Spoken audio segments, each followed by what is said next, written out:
A story, a story. Let it come, let it go.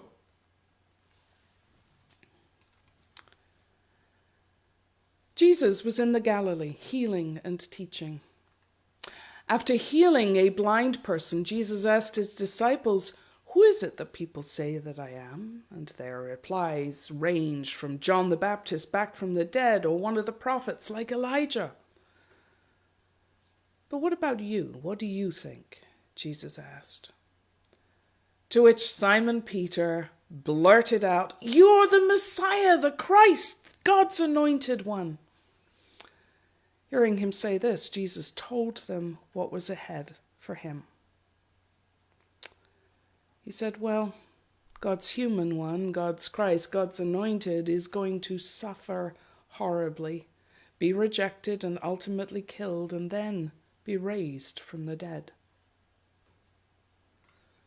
Peter couldn't accept this and began to rebuke Jesus, who in turn silenced Peter, saying, "Hush, behind me, Satan, don't say such things. You're not thinking God's way, only your own." 6 days later, Jesus took Peter and James and John and led them up a high mountain, just them apart by themselves. And he was transfigured before them. His clothes became dazzling white, such as no one on earth could bleach them. And then Elijah and Moses appeared. And they were talking with Jesus.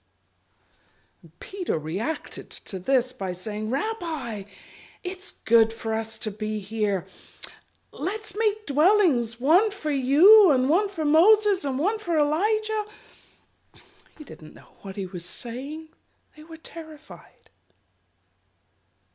Then this cloud overshadowed them, and out of the cloud came a voice. "This is my Son, the beloved. Listen to him." And suddenly, when they turned around, they saw no one with them anymore, only Jesus. As they were coming down the mountain, he ordered them not to tell anyone what they had seen until after the human one had risen from the dead. And this is the gospel of God in Jesus Christ. Thanks be to God.